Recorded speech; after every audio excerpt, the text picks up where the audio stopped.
G'day. That's my best Aussie accent. Hello guys, welcome back to another episode of F1 22 My Team Career Mode as we get ready for the Spanish GP. As you guys saw in the last video, if you guys have not seen it, please go watch the last video. That was the first ever Miami GP we actually ever done. It didn't go out very well. Struggling weekend, as you can see right there. Control electronics failed. So, it's not what you want for your first reliability issue, because I think we can only use 2 of those, I'm pretty sure, but obviously the retirement brings in no resource points. We did sign up some TV activities, but actually if you think about it though, we actually do have a lot of resource points as we're trying to get Spec 1 on the chassis, because I've been focusing so much on the powertrain that I've been trying to focus more on something else besides powertrain. I need to focus on the chassis and aerodynamics. That's what I'm going to try to start focusing for these next few episodes, and obviously durability. We'll do build time though on the chassis, so the build time's actually be a little bit slight, and so it'll be very easy to cut down on the well, it'll just be easier to get some parts possibly onto the car, but we actually can't do 2 upgrades actually on the car because that's just how it is. But we do have a weight reduction coming on to the car for the next race, but we actually do have some ERS management upgrades we could probably do. As I saw the stators, and considering our ERS deployment, it's not been good. We've been struggling with the ERS deployment, and that's not so great compared to, you know, saying ERS. That's not very great considering to my standards. But we do have a powertrain department event. Let's go see what this is all about. Could you take a look at this for us, please? So I think it says something about we want to funds, I think, but you see we get 500 resource points if we do that. I think honestly the resource points are needed. Thanks for stepping in and helping handle that. So 500. I wouldn't really care for anything of that in the engine side, because it doesn't really matter at the end of the day. But yeah, we do have some ICE. The ICE actually wears out a lot, and durability is very important with these cars. But we do have a Honda engine. Department capacity reach. You can't do more than 2 upgrades. This sucks, my god. But here we are advancing a little bit of time here as we get some aero things coming onto the car. Is actually our ERS upgrade, not ERS, our chassis upgrade actually came on for weight reduction. Or weight redistribution, so that's a positive, I guess. But we're gonna do a weight reduction upgrade. I'm gonna probably do a little bit more chassis side from now on, because I just need to get these ones. But I think we canceled it actually. I think we canceled it because I think we thought we were gonna do a front downforce upgrade, but we can't because we don't have Spec 2 yet. What are you doing? I think I do that a lot because I think we do have Spec 2. But I think we actually gave that up and went to go do ICE, which was needed. But I actually think, well, we do have a lot more. Try to go for that one, department capacity reach. ICE is actually very important because the thing wears out like a bitch. That's not a good word to say, but it's the truth. The ICE is not fun when it wears out.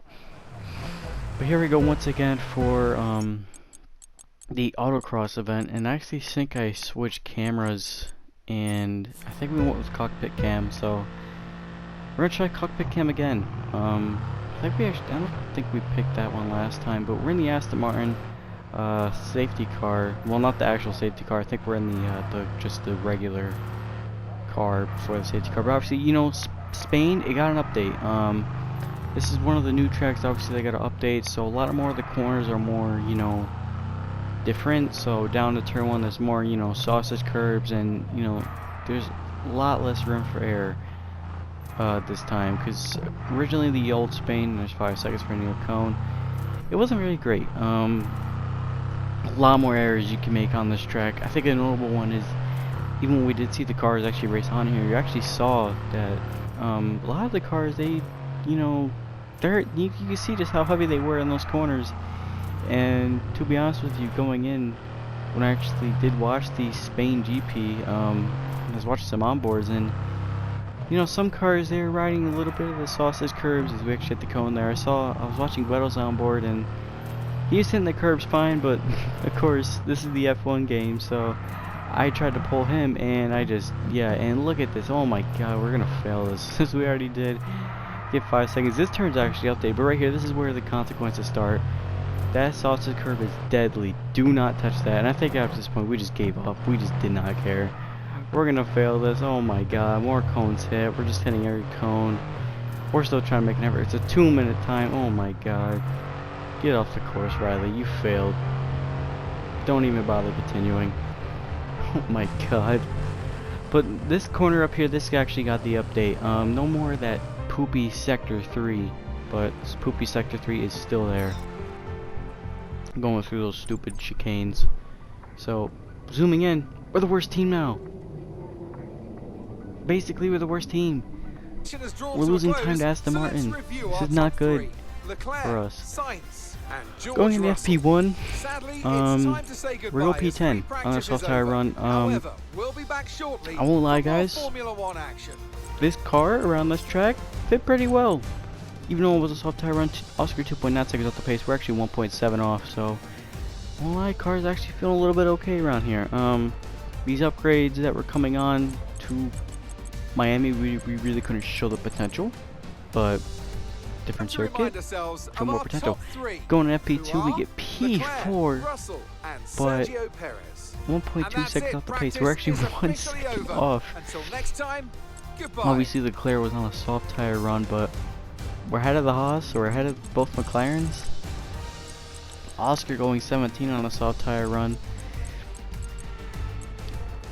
We're showing glimpses of performance, guys. We're getting there. No, obviously practice times, they don't really matter. They just don't matter. Oscar bringing in a little bit more resource points. We did quick practice at the end of FP3, just to pass the other programs. I was debating if I actually was going to do quick practice, but because I think next year or in a couple seasons, eventually I will lower the resource point generations, because eventually when the car does become a little bit faster, I want to obviously reduce the resource points coming in. But pace is there, I guess, for quality, but let's see if we can translate that into the race pace as well. But let's get down to qualifying here for the Spanish GP around Barcelona.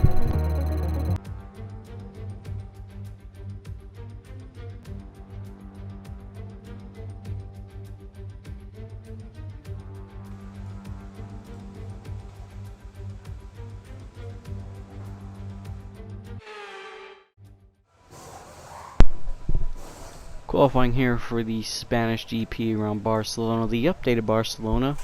And you know, going into FP1, going in FP2, I was actually really confident in this car. I've been gaining confidence, and I think I found my foot here going into this weekend, but AI simulated qualifying thing is still an issue. I feel like that, or I just don't have 1 lap pace. 1 lap pace is my weakness. I cannot get 1 lap pace. You can see right there, we actually ran out wide. What in the hell are you doing? Immediately I already knew here we were going to choke at qualifying in the race. We always show practice pace, but we cannot conserve that into race pace. But going down to the next few corners, I think right here we bin it. Yeah, we do bin it. That's not smart. Don't do that. Here we go for a second run. Into qualifying. I think there's like 10 minutes to go in this session, so we went out for a second run, and we actually get a much better run through turn 1, because we actually didn't finish that lap, but did a little too much curb there. Piastri going P20, Aston Martin's there in our range. Nicholas Latifi there, he's P21 actually, so hopefully we can improve here. Obviously it's much easier now to spot the braking point going into that corner. Obviously it was very easy to get through there, but now they added the brake marker boards, which is obviously to real life, but that corner is also very wided out, so you can't, you know, that corner before then it wasn't really wide. This corner right here completely changed. You can see more of that sausage curve there. That sausage curve is so deadly. And I feel like we ran out wide here again, so that's actually not good from us. But I think going into that one, that, you know, this part of the track completely changed. You get so much understeer going through here. but get through. They had a little bit of soft script down on the inside to make it. This track is so realistic. It's not even funny actually how much they improved this track. It's actually really cool that they're actually doing this. Hopefully all the tracks can have these updates soon enough, but obviously you can't really get that because they're going to do certain tracks at a certain time. Coming across the line is we actually 1 second off from, I believe it was Vettel, but going into final run and we bin it again. Oh my god, we do it again. We bin it and we're dead last. Oh my god. Why can we just not get... Why am I such a bad driver? Am I the new Nikita Mazepin? Let's be honest, guys. Put it in the comments. You can roast me if you want. I think I'm the new Nikita Mazepin. I just always effing spin.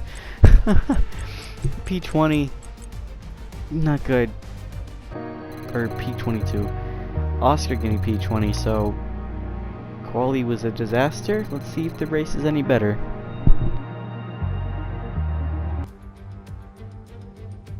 The Spanish Grand Prix has been a permanent fixture on the Formula One calendar for over 30 years now, and for good reason.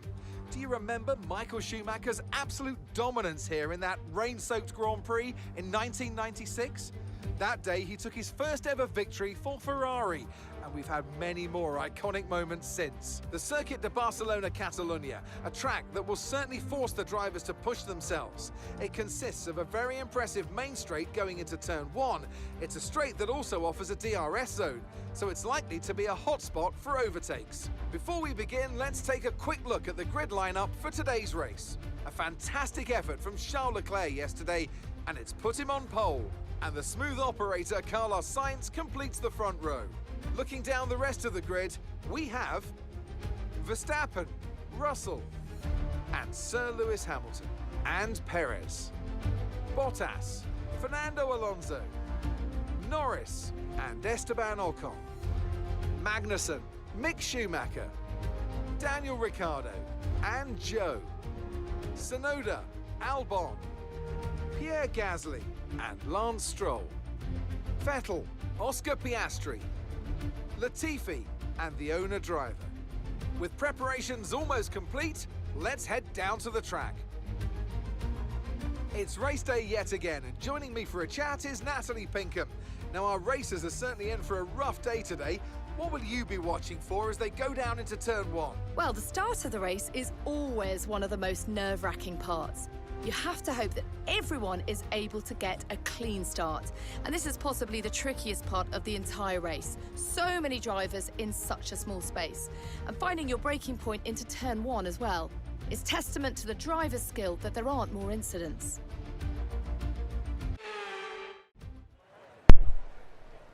Okay, here we are actually on the grid for the Spanish GPs. We're going to do the one stop, as usual, mediums to hard. It's just the most common thing now. With this new tire rule, going into this year, everyone's on the mediums and they go to the hards. But the hard's actually a really strong tire, but as we saw in Baku, that's actually the better tire. But here we are starting for our grid position. P22 on the grid. What am I expecting out of this? I don't know. The finish?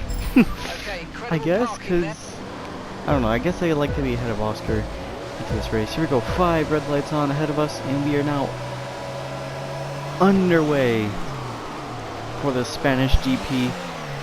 Good start. Actually, not really the best start. We actually have a lot of wheel spin there, as Oscar actually he lost positions to Nicholas Latifi. So it's not a good start from both our cars. And to pull in Nikita Mazepin start there as well. Down to turn 1. We back out of it. We're trying not to get involved in this. I don't want to get involved in this for reasons. No first lap crash would be me. It's actually moves going around as that's actually Oscar. Wow, Oscar making some moves as we might back out of the outside. We thought we were gonna make a move on Latifi. We actually don't get the move done. To go, we're gonna probably pounce on Nicholas Latifi here. We're actually gonna make a little bit of move. We actually give him the big squeeze. But Latifi's fighting us back. He's got that straight line speed, but we're gonna get grid hit. Oh my god! How did we not lose a wing there? Oh my god! We're on full damage, but the damage rate is simulation, so I'm not running full sim damage, but holy hell, how do we not lose a front wing there? Oh my god. That's crazy. Anyways, we go a little bit wide there, but Oscar, he's actually getting a lot of positions here. He's actually up to P18, so go Oscar. Keep doing what you're doing, man. You're doing a great job. But Pierre Gasly, he's going to fight him hard going down to turn 1. There's Gasly.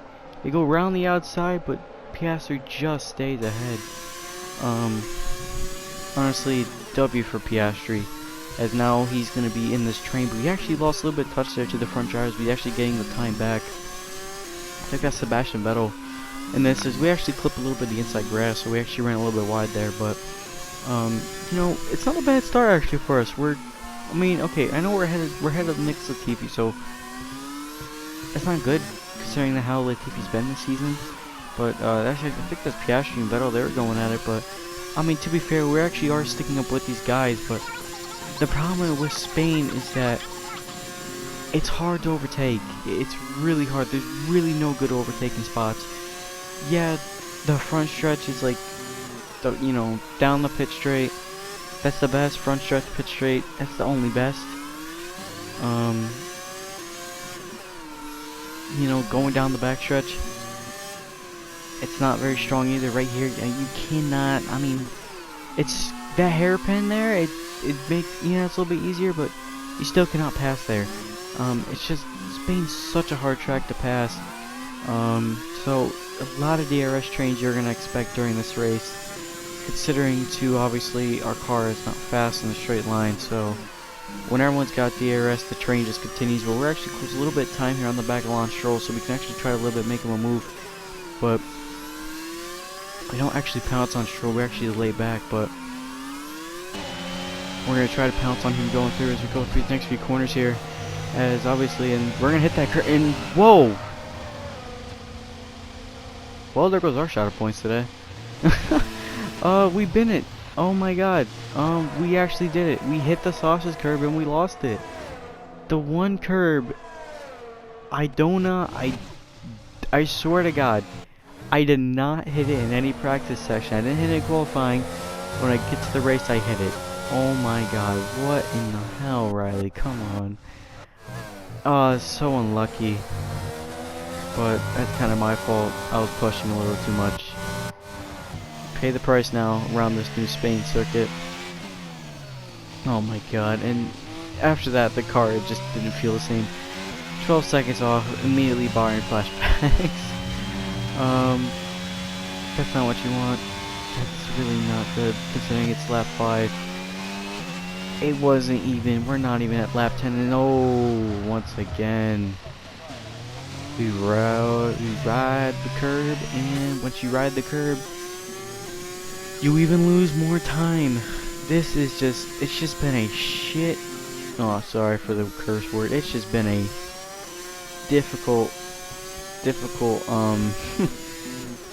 race for us.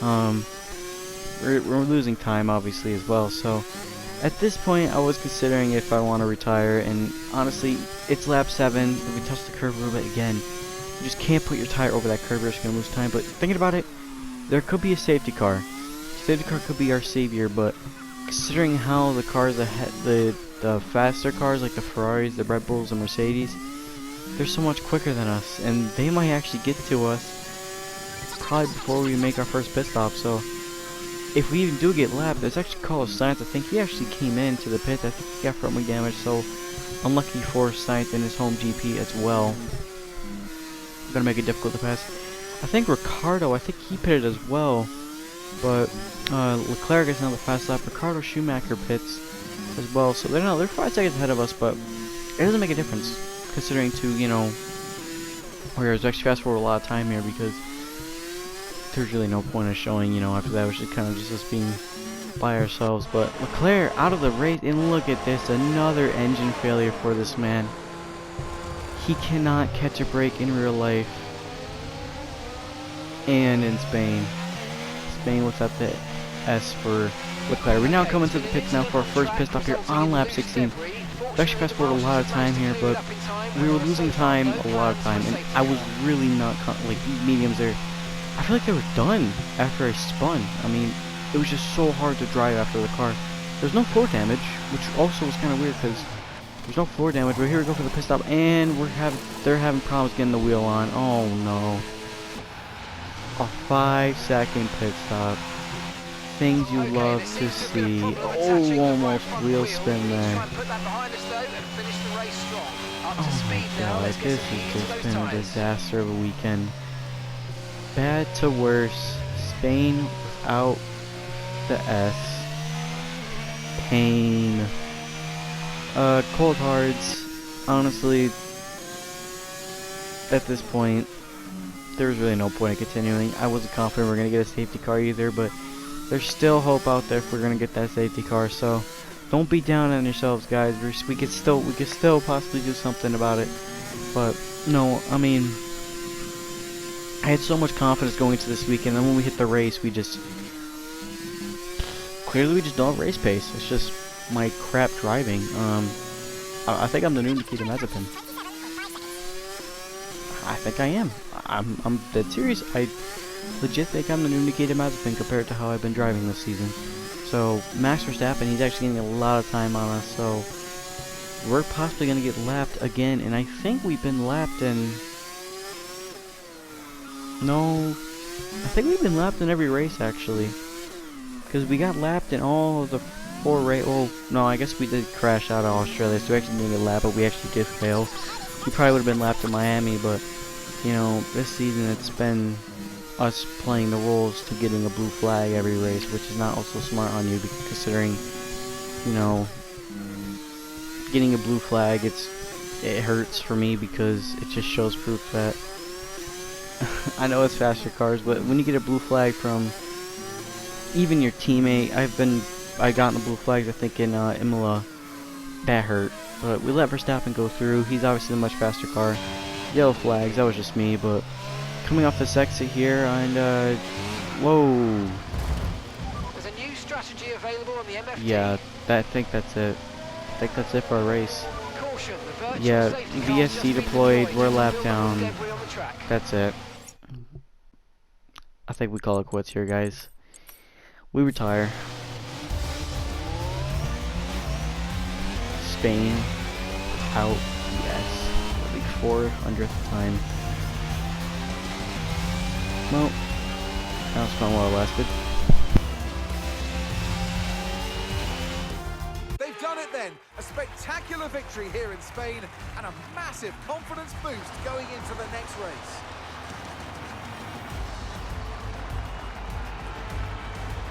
So, Natalie, what do you think helped them deliver this result? Well, this was a real team victory. They put together a solid strategy today that appeared well suited to the conditions out on track. The driver did everything that was expected of them in the moment to really execute the team's plan to perfection. A shining example of how F1 really is a team sport.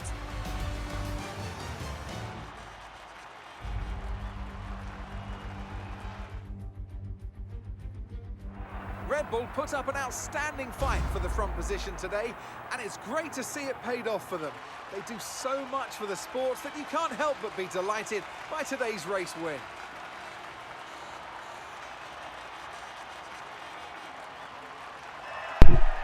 Well, at least Max wins. So, there you go. That was it for our race. Yeah. That was just a horrible weekend, I think, from us.